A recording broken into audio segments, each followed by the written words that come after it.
બેલ, પરાશર, ગર્ગ, પરાશર, કુકુક, સીપ, સુમંતુ, trick, કંક, વૈશાપાયન આ બધા ઋષિ મુનિઓ આવ્યા છે. વિશાળ યજ્ઞનું આયોજન કર્યું છે. એમણે બધાને બોલાવ્યા છે, પણ મહાદેવજીને પોતાની દીકરી આપી છે છતાં પણ બોલાવ્યા નથી. ભગવાન શંકરને નથી બોલાવ્યા. અરે નથી તો બોલાવ્યા, પણ શિવજીનું સ્થાપન પણ નથી કર્યું યજ્ઞમાં, કારણ કે એમનો યજ્ઞમાં બહિષ્કાર કર્યો છે. એટલે શિવ સ્થાપન પણ યજ્ઞમાં કર્યું નથી. ત્યાં સ્વયં યજ્ઞદેવ પણ સુંદર રૂપ ધારણ કરીને આવ્યા છે. જુઓ, ત્યાં આગળ 88,000 ઋત્વિજ એક સાથે હવન કરી રહ્યા છે. 88,000 ઋત્વિજ એક સાથે હવન કરી રહ્યા છે. 64,000 દેવર્ષિ યજ્ઞમાં ઉદગાતા છે. એટલા 64,000 અઢવ્યુસ એવં એટલા 64,000 હોટા છે.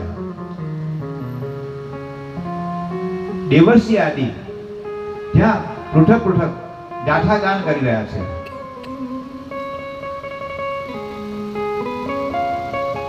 ત્યાં બધા આવેલા ઋષિ મુનિઓ બધા પોતપોતાના કાર્યમાં જોડાઈ ગયા છે. મોટું વિશાળ આયોજન થઈ રહ્યું છે. ત્યારે દધીચી નામના ઋષિ ત્યાં પધાર્યા છે, જે મહાન શિવભક્ત છે, મહાન જ્ઞાની છે. તેમણે જોયું કે અહીંયા શિવજીનું આસન પણ નથી, મતલબ એને બોલાવ્યા નથી. શિવજીનું સ્થાપન નથી, એટલે શિવજીનું સ્થાપન પણ કર્યું નથી. ત્યારે કહે છે કે મોટા મોટા વિદ્વાન કહે છે કે મંગલમય ભગવાન શિવની કૃપા દ્રષ્ટિથી સમસ્ત મંગલ કાર્ય સંપન્ન થઈ જાય છે. જેનો આવો પ્રભાવ છે, જે પુરાણ પુરુષ છે, વૃષભધ્વજ છે, પરમેશ્વર છે, નીલકંઠ છે, તે અહીંયા કેમ દેખાતા નથી? હે ઋષિ મુનિઓ, હે દેવો, તમે જાઓ જ્યાં દક્ષ નંદીની સતી અને ભગવાન શંભુ બિરાજમાન છે, એમને બોલાવી લાવો તો આ યજ્ઞ સંપન્ન થશે. આવું મોટું આયોજન છે, આવું મોટું કાર્ય લઈને બેઠા છે, એમના વગર સંપન્ન ના થાય. અરે એ પરમાત્મા શિવ અહીંયા આવશે ને, એનાથી આ બધું પવિત્ર થઈ જશે.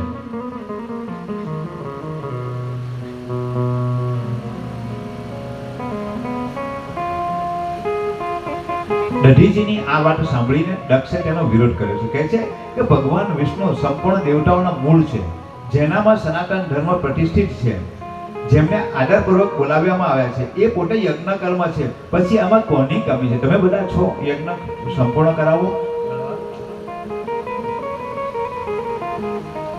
જેનામાં વેદ, યજ્ઞ, નાના પ્રકારના કર્મ પ્રતિષ્ઠિત છે, એવા ભગવાન વિષ્ણુ અહીંયા તો છે.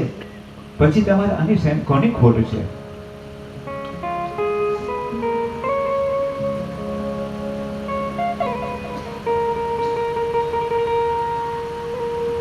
ત્યારે દધીજી કહે છે, હે દક્ષ, ભગવાન શિવ વિના આ યજ્ઞ નથી, અયજ્ઞ છે.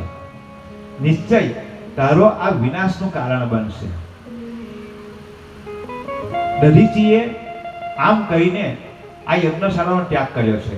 એની સાથે જે શિવ ભક્તો હતા એ બધા નીકળી ગયા છે.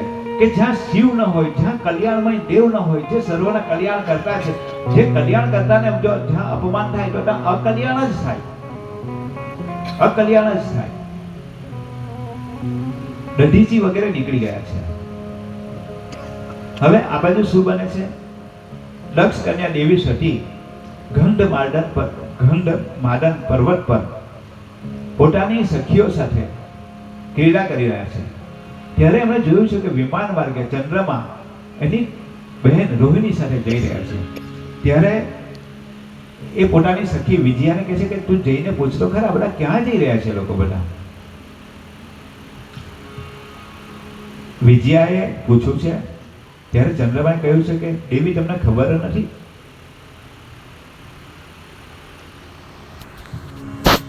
તમને ખબર નથી? દક્ષ પ્રજાપતિને મોટો યજ્ઞ ઉત્સવ થઈ રહ્યો છે, અમને બધાને આમંત્રણ છે, તમને ખબર જ નથી?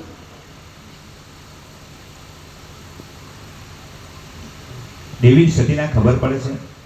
પોતાના પતિ પાસે ગયા છે કે હે પતિદેવ, હે પ્રભુ, મારા પિતા એક મહાન યજ્ઞ કરી રહ્યા છે, આપણે ત્યાં જવું જોઈએ. કહે છે ને, પિતાનું ઘર છે, મિત્રનું ઘર છે, ગુરુનું ઘર છે, ત્યાં બોલાવ્યા વગર, આમંત્રણ વગર પણ જવાય. સત્યપિ મિત્ર પ્રભુ પિતુ ગુરુ ગે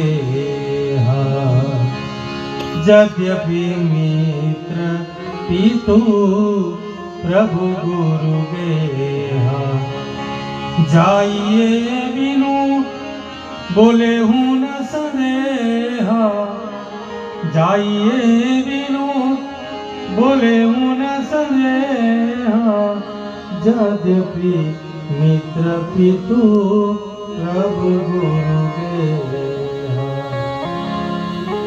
સતી માન્યા નથી. સતી કહે છે કે પ્રભુ મારા પિતાને, ત્યારે મહાદેવજી કહે છે કે હે સતી, તારા પિતા મારા દ્રોહી થયા છે, મારા દ્વેષી થયા છે, અને એને કારણે આ મોટો યજ્ઞ કરી રહ્યા છે, એને કારણે યજ્ઞ કરી રહ્યા છે. ત્યાં જવાથી આપણું અહિત થશે. સતી ત્યાં ન જવાય, ત્યાં ન જવાય, ત્યાં તમારું અહિત થશે. સતી કહે છે કે મારા પિતા છે, હું એમને સમજાવીશ કે કલ્યાણ શું છે, અકલ્યાણ શેમાં છે, હું એમને સમજાવીશ.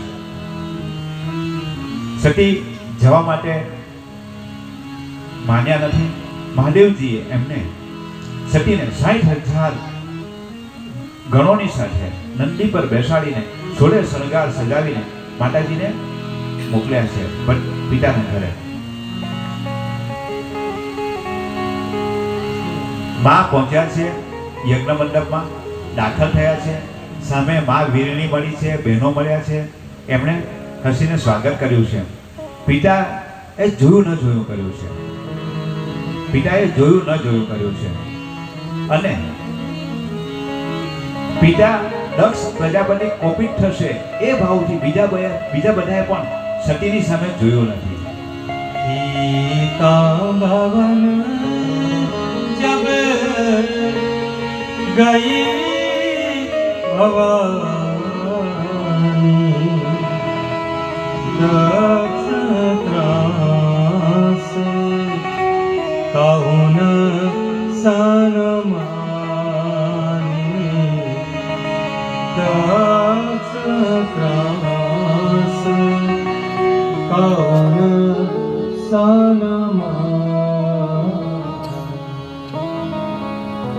સતી દક્ષને કહે છે કે હે પિતા, આપે આ મંગલકારી શિવને કેમ નથી બોલાવ્યા, જેના દ્વારા આ ચરાચર જગત પવિત્ર થઈ જાય છે, જે યજ્ઞ સ્વરૂપ છે, યજ્ઞ વેદાઓમાં શ્રેષ્ઠ છે, યજ્ઞનો યંગ છે, યજ્ઞનો અંગ છે, યજ્ઞની દક્ષિણા છે, યજ્ઞ કરતા છે. એ શિવ વગર આ કાર્ય પૂર્ણ કેવી થશે? જેના સ્મરણ માત્રથી પણ બધું પવિત્ર થઈ જાય છે અને અપવિત્રતા દૂર ચાલી જાય છે. એવા શિવ વગર તમે યજ્ઞ કેવી રીતે કરશો? જોયું કે પિતા નથી માનતા. ત્યારે સતી વિષ્ણુ પાસે, હે વિષ્ણુ, શ્રુતિ જેને સગુણ અને નિર્ગુણ બે રૂપથી પ્રતિપાદિત કરે છે, શું એવા શિવજીની યથાર્થ રૂપ તમે જાણતા નથી? તમે જાણતા નથી? તમે કેમ આવ્યા અહીંયા એમના વગર?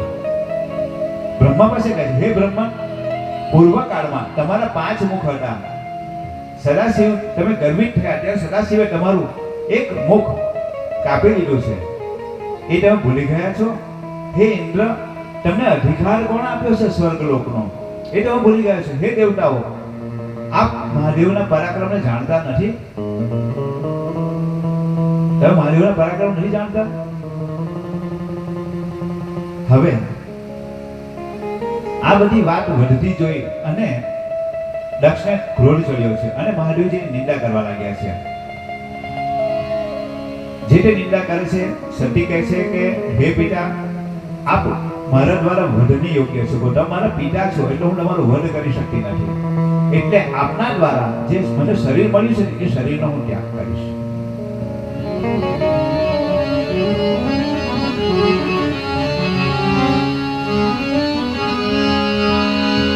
यद्यपि जग दारुण दुख नाना सबते कठिन जाति अपमाना समुझी सो सती भई अति क्रोधा बहुविधि जननी किन्ह प्रबोधा. હે તાર, તમે શંકરના નિંદક થયા છો. આપને પશ્ચાતાપ કરવો પડશે. મહાન દુઃખ ભોગવવું પડશે. જે અજાણતા વાતમાં જે શિવ બોલી જાય છે ને એના બધા પાપો નષ્ટ થઈ જાય છે. અજાણતા વાતમાં જે શિવ નામે એકવાર બોલી જાય તેના બધા પાપો નષ્ટ થઈ જાય છે. એના બધા પાપો નષ્ટ થઈ જાય છે. બ્રહ્માજી કહે છે કે હે નારાયણ, ત્યાર પછી સતી મૌન થયા છે. એમણે સાદર સ્મરણ કર્યું, શાંત ચિત્તે થઈને ઉત્તર દિશામાં ભૂમિ પર બેસી ગયા છે. માથે વસ્ત્ર ઓઢી લીધું છે. એમણે આચમન કર્યું છે. પવિત્ર ભાવે પતિનું ચિંતન કર્યું છે. शिव अपमान न जाय सही, हृदय न होय प्रभो, सकल सब ही हठी हठ की, बोली वचन सक्रो.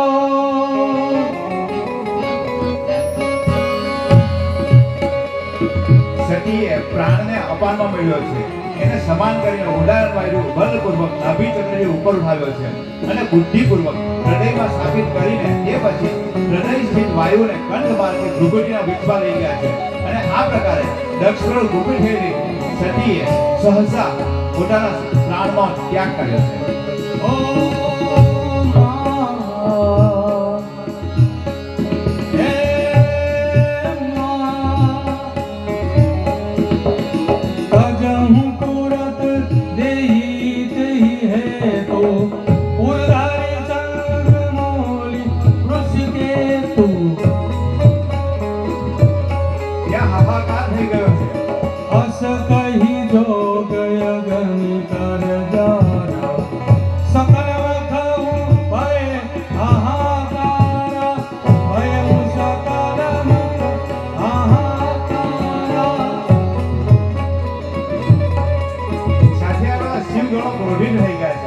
ક્રોધિત થઈને ઘણા બધા શિવગણો તો પોતે પોતાનો શરીર સેટ કરી નાખ્યો, પોતે પોતાનો શરીર ત્યાગ કરી દીધો છે. બાકીના જે વધ્યા હતા એમણે યજ્ઞ પર આક્રમણ કર્યું છે. ત્યારે ભૃગુ નામના દૈત્યને પ્રકટ કરી અને શિવ ગણોનો સામનો કર્યો છે.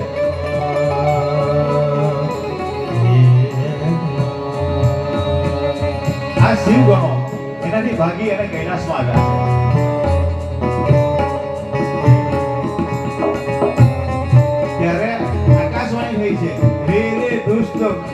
હે રે દક્ષ દુરાચાર બ્રહ્મચાર પરાયણ કિમ કૃત્ય મહામૂઢ કર્મયાન કારકમ. આકાશવાણી દુરાચારી અને દંભવૃત્તિમાં તત્પર દક્ષ, હે મહામૂઢ, ત્યાં શું કર્યું છે? તે શિવ ભક્ત દધીજીની વાત પણ ન માની, તે તારી કૃતિની વાત ન માની. તારો હવે ભયંકર નાશ થવાનો છે. હે દેવો, હે ઋષિઓ, તમે જે નીકળી જાઓ, અહીંયા વિનાશ થવાનો છે.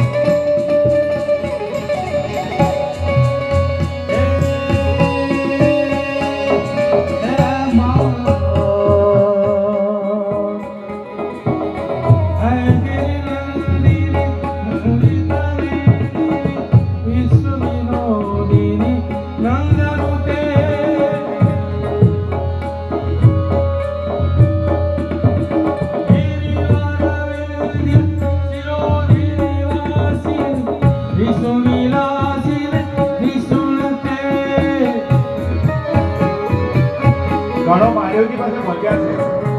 મહાદેવજીએ સાચી વાત જાણવા માટે નારદજીને બોલાવ્યા છે. નારદજી આવ્યા છે, આખી ઘટના કઈ સંભળાવી છે. એ ઘટના સાંભળીને શિવજી ક્રોધિત રહ્યા છે. પોતાની જટાની એક રટ ઉભેલી છે અને એ રટને મોટા પથ્થર સાથે પછાડી છે. समाचार शंकर सब पाए, वीरभद्र करी कोप पठाए. ત્યારે એમાંથી વીરભદ્ર અને મહાકાલી પ્રગટ થયા છે. વીરભદ્ર 1000 હાથ વાળા છે, વિશાળ જેનું રૂપ છે. એ કહે છે, હે પ્રભુ, આજ્ઞા કરો, તમે ખોટા સમુદ્રના બાળીને ભસ્મ કરી નાખો, આ પહાડો તોડી નાખો, અરે સમગ્ર બ્રહ્માંડને ભસ્મીભૂત કરી નાખો.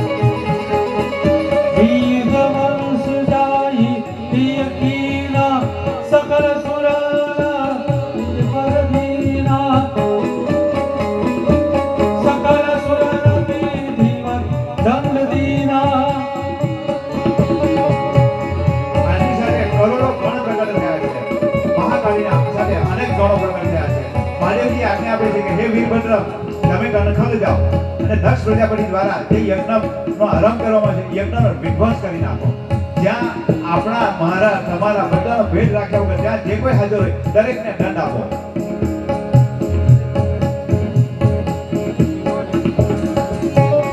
હવે વીરભદ્ર નીકળ્યા છે કે હરે કણખલમાં આપણે સુગંધ થવા માંડ્યા છે. ગીધ યજ્ઞ મંડપને ફરતે ચક્કર મારવા માંડ્યા છે. વિવિધ અવાજો કરવા માંડ્યા છે. શિયાળો દોહરે દિવસે તારા દેખવા માંડ્યા છે. મહારુદ્ર મહારુદ્ર સોમ સૂર્યાગ્નિ લોચન કિંકર્તવ્ય મયા કારસી બ્રહ્મા જ્ઞાપય પ્રભો.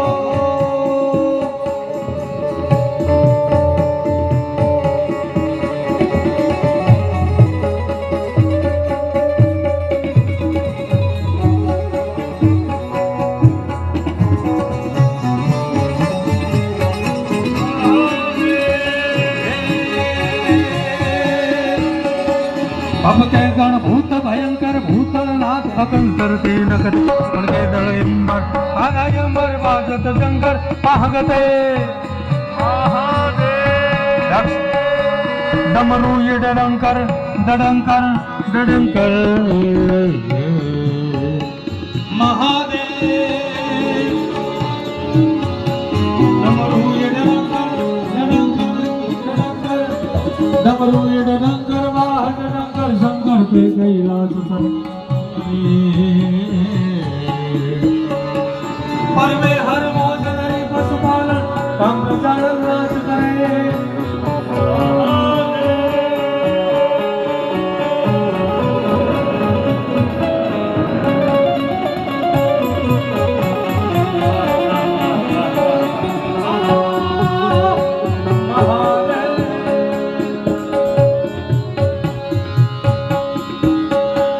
हडडम घडडम ब्रह्मांड हले धडडम धगड़ा करदा भजे जरडम रंजवाल कराल जर सजरम घडडम गड साज सजे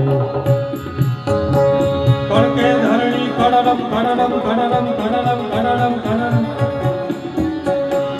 करके धरणी कड़डम कड़डम हडडम जगन्नाथ गजंदर परमे